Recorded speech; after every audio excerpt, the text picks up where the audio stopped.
to the Core Connection. I'm Mira Rubin here with you on Enlightened World Network. And today's topic is You Can Change the Past. And so many of us are prisoners of our past. And today we're going to talk about the fact that so much of our experience of the past, at the very least, is mutable.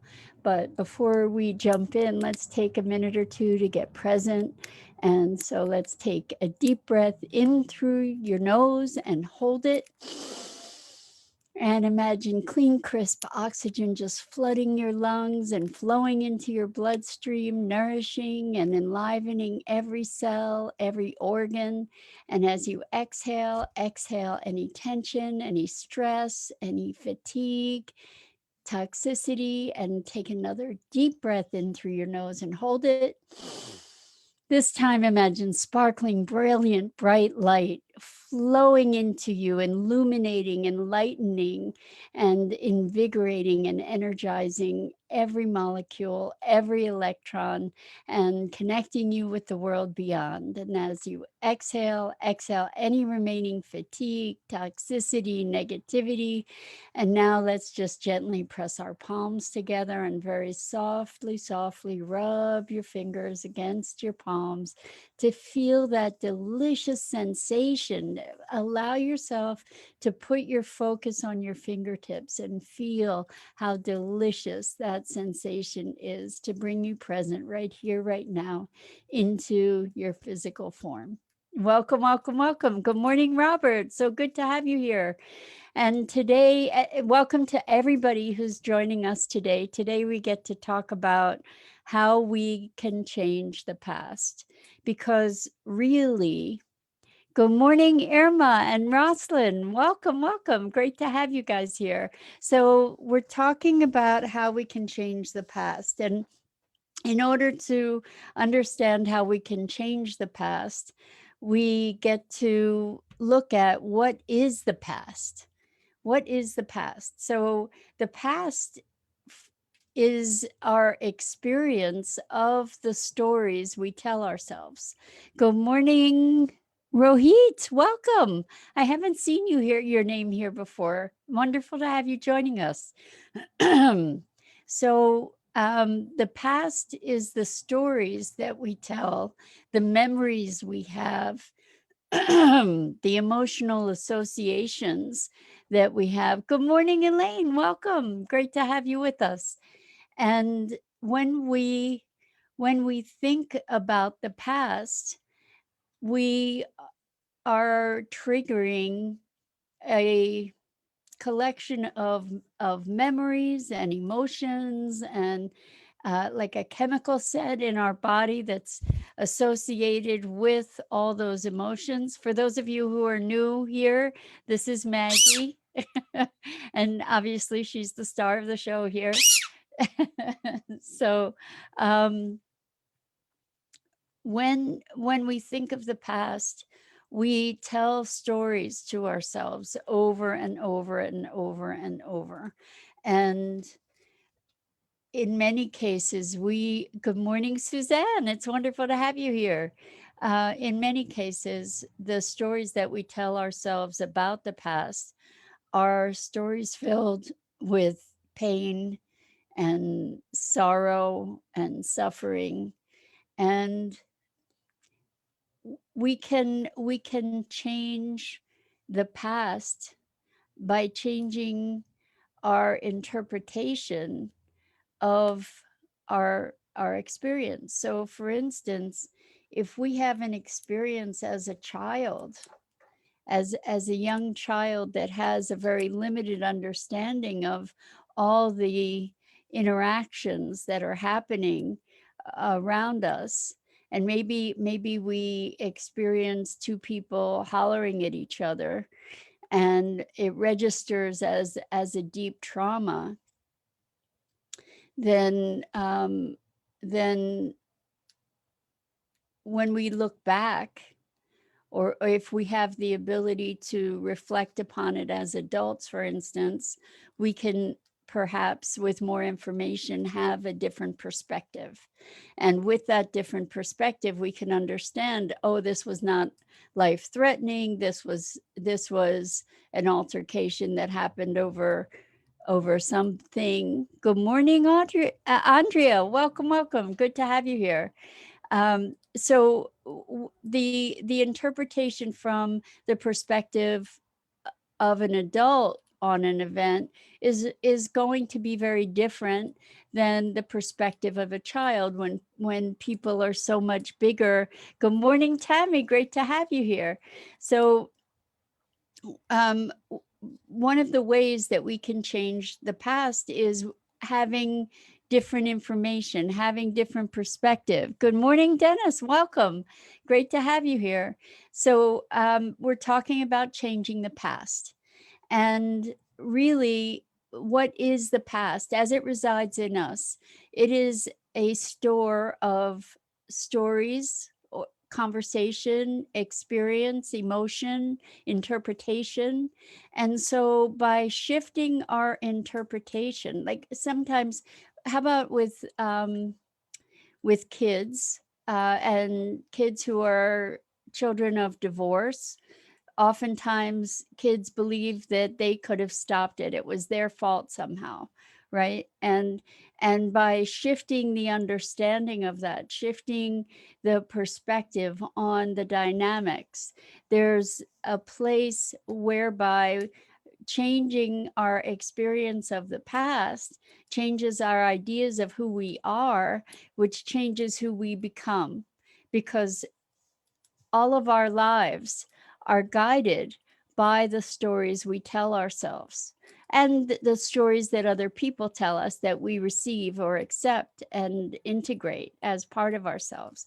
So it's interesting when we look at the past, even deep trauma. So there are techniques to be able to shift the experience of deep trauma so that in essence it's changing the past, because it's changing our reaction to that past, if that makes sense. So we've talked about this before, but one of the techniques or a couple of neurolinguistic programming, NLP techniques that we can apply to our experience of trauma is, if we're replaying this visual in our head over and over and over, and that visual is creating anxiety, or something happens that reminds us of some kind of pattern, and then we keep replaying it. One of the ways that we can distance ourselves from that is to literally distance ourselves from it. So when you are playing this past scenario over and over and over, if you allow yourself to make it be further away. Good morning, Patricia. Wonderful to have you here. If you have that vision be further away, that's one way to shift the experience. It typically, if it's further away, the emotional response is not as robust. Another thing that you can do is to fuzz it out. Another thing that you can do that's really potent is, if this is a vivid experience of trauma, it's probably in vivid color. And so one of the things that you can do that denatures that experience is to make it black and white as you're playing it in your head. So if you make it black and white and you push it further away and you make it fuzzy, all of these things can assist you in relieving the experience of that trauma, which is then shifting your experience of the past and thereby changing the past, so to speak, and therefore, being that you're not as triggered, you're able to be more present and therefore that impacts your future because you're not carrying that trauma forward. Is this making sense? And when we think, it's interesting to me because we think the past is rooted in truth, right? And there may be certain objective facts that we can identify with the past. That's not even always the case. I've told you this story before, but I have a memory, not a visceral memory, but like a knowing memory, that in my past, at some point, I drank turpentine and had to have my stomach pumped.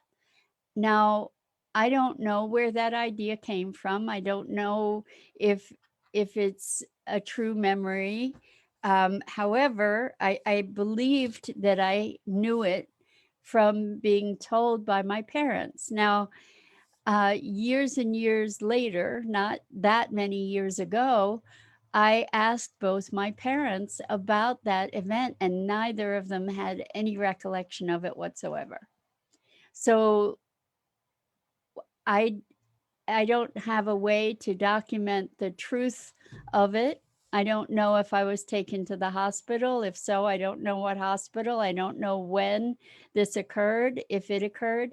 And so somehow that put it shifted my experience of the past, or my knowingness of it, and literally the past was changed, or at least mutable, right? Bizarro. And so when we think of the events, like even in our families, we may have memories of things that our siblings or our parents have no recollection of at all.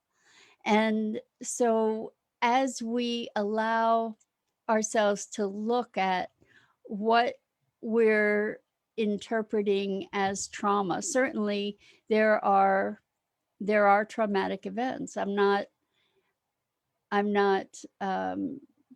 I wouldn't presume to say otherwise. There are events that are just overtly horrific. And the thing is the reaction that we have to those horrific events, the dynamic, the internal dynamic of emotions and the chemicals that are produced in our body as we recall certain events. And those reactions color how we are in the world. And being that they color how we interact with experiences, given that they color our reactions, that colors the way that we interact with other experience. And so it changes our present, which changes the trajectory of our lives, right? So it changes our future. So by diffusing the reactivity, you see, Maggie was just flying around, so you saw the bricks move, right? Now you might have thought that that was an illusion, that you didn't really see that, like, what's happening? Here's where we're going to change the past, right? So this was a solid brick wall, and then you saw the bricks move. Well, it's not a solid brick wall. It's actually a backdrop. So, that was a perfect timing, is how we can actually misperceive events or misperceive reality.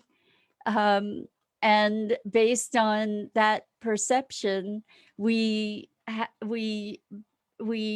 found our behaviors based on that perception, right? So I really perfect example of how our perceptions shape our notion of what the past is. Our perceptions in the present then become our past recollections, and also create whatever reactions we might have. So it's fascinating when we think about how, when we are able to make peace with the past, um, then we have a greater capacity to be present in this moment more fully to what actually is. Because let's say I've experienced a bunch of trauma in my life, and as a result of that, I've drawn certain conclusions, for instance, about other people, about being able to trust other people, or about um, other people's ill intent toward me. If I believe that people have ill intent, then I'm certainly going to respond to them differently than if I believe that they had loving intent, right? So it's an important dynamic for us to recognize that our freedom, I'm all about freedom. Ultimately, that's why I think that that's my pursuit of awakening, is driven by my intention or my drive toward freedom, and being at the effect of reactivity from beliefs, ideas, experiences, being reactive rather than being at choice, to me is a compromise of my freedom.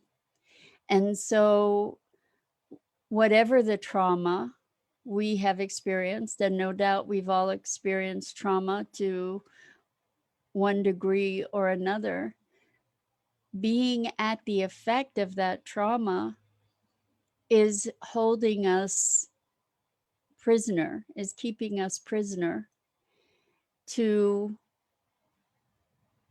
something that no longer exists in this moment.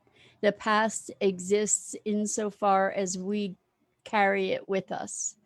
And so, I'm talking kind of about the past in a context of how it can hold us hostage. But we also have stories we tell of those we love, right? And so the past is changed all the time in those stories, because maybe we deify certain people, or we look at them as in a one-sided way, where we remember all the good things or we remember all the bad things. And that in effect is changing the past, right? How we interpret our experiences of the past is changing the past. Because what is it? It's here and gone. And then we are the torchbearers for the story, the interpretation, the necessarily limited perception of that experience. And so if we're contending with difficult experiences of our past, we get to look at what are the stories we're telling, and what might be, this is a way also to be entertaining changing the past, is what might be another interpretation of those events, and what are the key interpretations, the key underlying interpretations that are creating our response to that experience. So if we think about our childhoods, maybe some of us have an experience or have a recollection of, I had a terrible childhood. And what we remember are all the terrible things that happened. And Irma says, wow, the invisible chains I have kept and made my present lacking true freedom. I get to let the past rest where it belongs and is not here now today. And thanks, Maggie, for the demonstration. Yeah, wasn't that awesome? I mean, it couldn't be more brilliant to recognize that what we interpret isn't necessarily what's real. You know, the assumptions that we make are not necessarily what's real. Thank you so much for that, Irma. Yes, like the past, we typically use the past to shackle us to ideas of ourselves that are are just ideas. So we can imagine, we can know, or we can recall that we had a really painful experience of growing up. And in the context of that experience, how do we validate that? We validate that by recalling all the negative things that happened. And we can actually most likely balance it by finding other memories that were not painful. There may be other moments that you can remember and make those moments brighter in your memory. If they're far away and black and white, you can bring them closer and you can make them vivid colors, and you could play music in the background that enhances the experience, the emotional experience of that memory. And maybe if you're imagining, you know, picking flowers, maybe you could imagine the scent in the air and the wonderful aroma of the flowers, the perfume of their scent. And you can imagine the texture of the leaves or the grass as you're feeling it or touching it in a memory, for example. And this is a way that we can elevate good memories, just as we can de-escalate negative and traumatic memories. We can elevate positive memories so that they become more deeply experiential and more prominent. And by doing that, by finding memories of safety, for instance, rather than of fear, uh, if we can find a memory where we felt safe. See, the thing is that when we feel safe, we don't think, oh, I feel safe. We just are doing whatever we're doing. When we feel fear, we're like, wow, this is terrifying. You know, you're in that terror, right? And you're, because it is a less frequent experience, it becomes elevated, it becomes more vivid, and it becomes something that then radiates out. And we tend to generalize to say, I was scared all the time, or I was depressed all the time.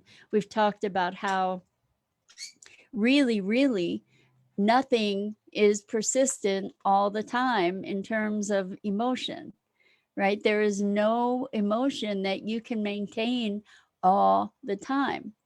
And so it's a matter of where do we put our attention. It's like when you buy a white car, you start seeing a whole lot more white cars on the road. It's not that all of a sudden there was a surge in white cars. It's just that that's what your focus is tuned to. So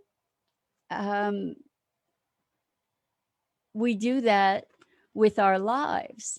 and what we do the Cliff Note version of our lives. And when there are Cliff Notes, by necessity, there are omissions. And what we get to do is to elevate the things that we want to propagate. Elevate what you want to propagate in your life, in your lives. And we can do that by doing the opposite of what we do to de-escalate the things that we prefer to leave behind. And so Rosalind says, can you allow yourself to wallow in the belief for an hour with an intention to move on? Like a breakup, allow yourself to be sad and then detach from those emotions, but have compassion for self, that emotions will come up from time to time. What other tips to use when it resurfaces? Mantras like saying, I am worthy, I am content, etc., to interrupt or replace the negative thought pattern. Yes, so boy, that's a mouthful, Rosalind. And can you allow yourself to wallow in the belief? So I think that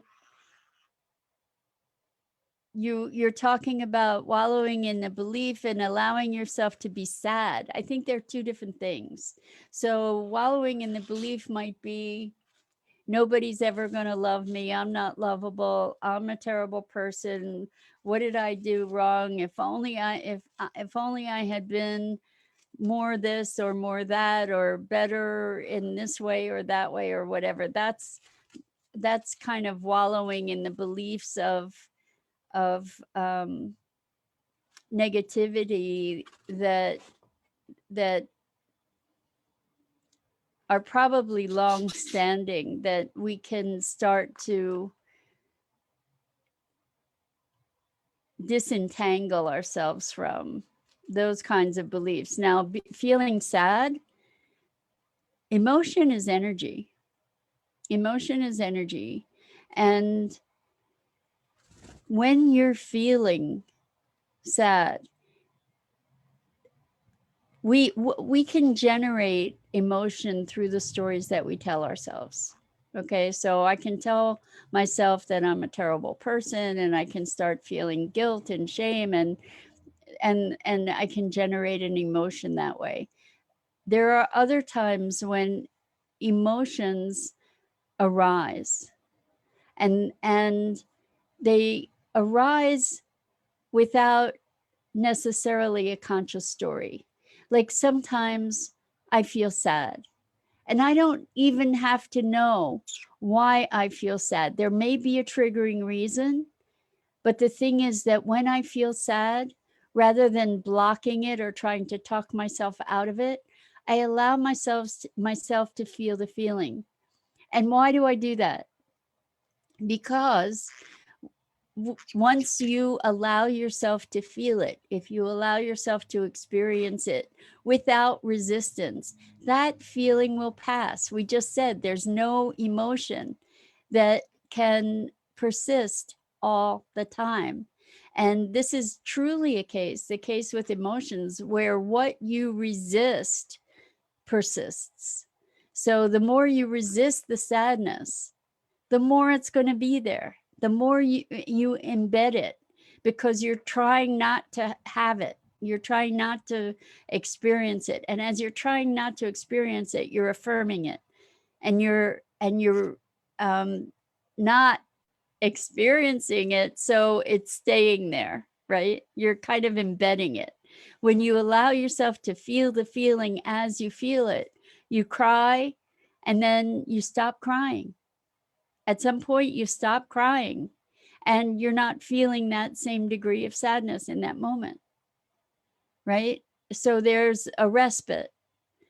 And if you allow yourself to feel sad when you feel sad without adding all the story to it, then you allow the emotion to process. If you allow yourself to feel the feeling without judging it and creating stories about it, then the emotion will pass.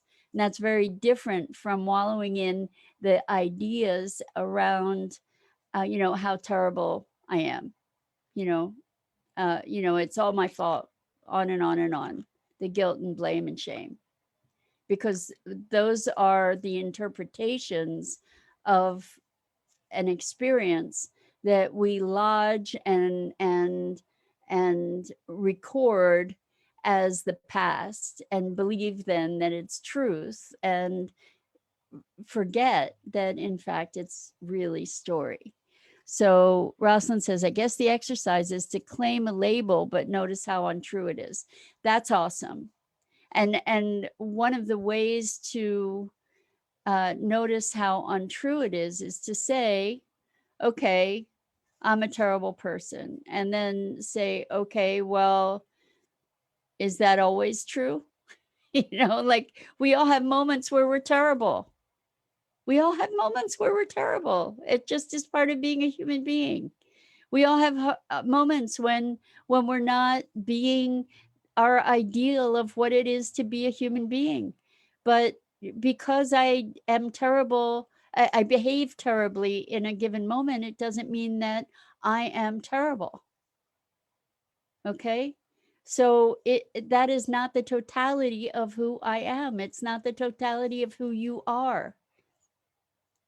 It is in a moment. And I believe that, and again, working hypothesis, but I believe that all humans are capable of anything, any horrible thing, any wonderful thing in a moment, with the exact circumstances that would precipitate a certain response. And so by owning our capacity to be all things, we allow ourselves the freedom from being any one thing. So there are moments in my life where I've been terrible, and where I've done things that are not indicative of the behavior that I would want for myself. And that doesn't mean that I'm a terrible person. It means that in that moment, I lost it, whatever. And so this is a place of forgiveness and understanding and recognition of our humanity. It's a way that we get to be humble, because sometimes we just get carried away with circumstances, and we get triggered, and we react, and we behave in ways that we're not proud of. It happens for everybody. It's part of being human. And part of our evolution is learning how to be present to those aspects of ourselves also, without overgeneralizing it. It's like saying I'm depressed, or I'm always depressed, or I'm always sad.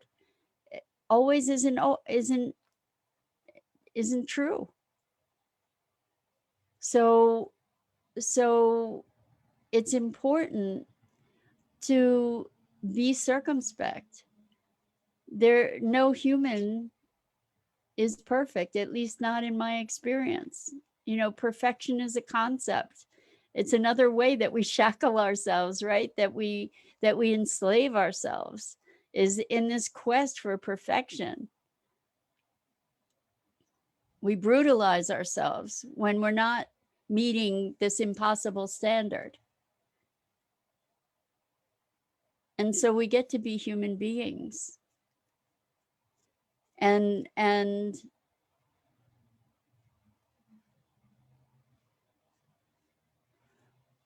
we get to use our time of learning. We get to learn from the past, is like, okay, I saw that I reacted that way, and I felt really terrible about it, and therefore I don't want to do that again. Right? So Elaine says, my past experience was a beautiful teacher and set me on the path I'm on. This is true. Even our trauma, right? This is like, I felt terrible and I don't want to do that again because I didn't like the consequence. So I learned from that. And so our past is our teacher, or our present is our teacher, and then becomes past based. And then we get to choose the lessons that we learned from that past. There were no mistakes, Elaine continues. I am truly grateful for every experience guiding me to truly set myself free. Freedom from the mind as I remember who I am and live through my heart center filled with true compassion and love for all who live in true honor and acceptance of life as is. Life as is, peace and harmony, as is, life as is, peace and harmony is my choice in this now. Elaine, that's really beautiful. And I think you point something very important, and that is living from heart rather than from mind. That it's our, I had a conversation with someone where they were saying that they don't believe people make good intuitive choices. And I said, I think that when people are truly connected, that they do make good intuitive choices. What we don't necessarily make good choices from is being rational, being purely rational. You know, for so many years growing up, I would be hearing, oh, you're too emotional. You're too emotional. And this is a criticism often leveled at women, right? Oh, you're too emotional. Well, what happens when we take our heart out of decision making? We become heartless, and we become heartless as a culture if we just rely on the rational, on the mind with no heart. We make decisions that are incredibly destructive to humanity and to the planet. And so I so appreciate you bringing us into this awareness of the lessons that our past teaches us, the gifts that our past and our lives and our present bestow upon us.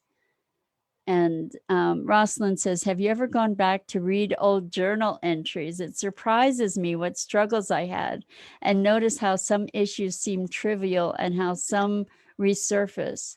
Or maybe able to go back to a previous journal entry to finish or add to it.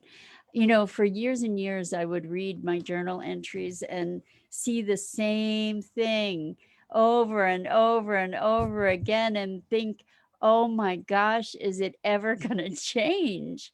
You know, am I ever going to be beyond these themes, these struggles? And I feel very grateful and graced to say that I have gone beyond them, that years and years of work and personal growth and development and learning and transformation work, that I managed to heal those patterns. And part of it is by redefining or recontextualizing the experience. So one of the things that we talked about just now is how we might be looking at our past behavior and say, I'm a terrible person, right? I'm a terrible person because I got pissed off and I said things I shouldn't have said, and I ruined my relationship, and like on and on and on, right? And we tend to beat ourselves up with those kinds of things. And instead, when we can look back and say, you know what? I'm human. And this is not who I am. It was an incident. It is one expression. It was one moment, or it's a pattern, and it's not the totality. And as we gain perspective, so Rosalind says, yes, redefining. As we redefine the past, as we recreate associations around it, then we can allow ourselves to integrate it and to recognize, again, it's not our totality, it is a portion of who we are. So when we expand to include, rather than letting go, because I don't know about this letting go thing so much, when we expand to include it, then we recognize that we are so much bigger than those incidents. That I had a terrible childhood, or I'm not enough. If we look at other experiences, we can prove that that's not true. At least it's not true all the time. There may be moments when it's true, but it's not true all the time. And again, we can elevate the memories or the stories, the good stories, rather than elevating and escalating the bad ones, which is what we tend to do. We tend to repeat the bad ones over and over and over to ourselves and believe that that's the truth. The past doesn't exist except in your memory, and except in the corroboration for whatever these threads might be that we could follow to try and piece together some kind of story, right? The past exists as stories. And even if we look in the history books, the people often say history is written by the winners. History is written by the conquerors. What's the truth? There are all kinds of stories that can be unearthed and assembled, and we get to reassemble those stories and redefine those stories all the time. So let's see, Irma says, experiencing the now without the past emotions. Yes, that's what the freedom is, without being in bondage to the past, and these stories from the past. Like, I am this. There's no one thing that you can be. You are all of it. You are all of it. And Irma says, the emotions of this moment are new and unique. Beautiful. When we are able to experience the present as the present, rather than pulling our past ideas forward, then this moment is unique. The moment is unique regardless. It's just a matter of whether we're present and awake to it. We can be experiencing this present moment as a replay, but that's not true. What's true is this unique moment, and this unique moment, and this unique moment may feel familiar, may not. But Rosalind says, speaking of the past, how the heck does Facebook choose to remind you of something from your timeline? Oh my gosh, right? Talk about horror shows. Yes, I have to laugh with you there, Rosalind. Interesting algorithms, whatever. So anyway, we've gone longer than usual. This was a great conversation. I so appreciate your engagement, as always, your participation. It's a delight to me to be able to spend these minutes with you on a daily basis. I really appreciate it. And I think that's it. So I'm Mira Rubin. This is the Core Connection, and I go live each weekday morning on the Enlightened World Network Facebook page. And this is my dear friend Maggie. and she enjoys joining you guys as well. And Andrea says, thank you, Mira. You have no idea how you affect us all in such a thoughtful, positive, and intelligent way. You're a blessing. Thank you for sharing your thoughts with us. Andrea, thank you so much for that. Thank you. Because these are things I think about, and this is a forum that you guys give me to be able to share these thoughts. You know, I don't necessarily bring them present for myself without this venue. So I feel very gifted by you. And you're welcome, all of you. You're so welcome. It's a gift to me as well. So I invite you guys to check out all the other awesome programming on Enlightened World Network and the wonderful, rich, heartfelt community there. And until next time, tell yourself good stories. Lots and lots of love.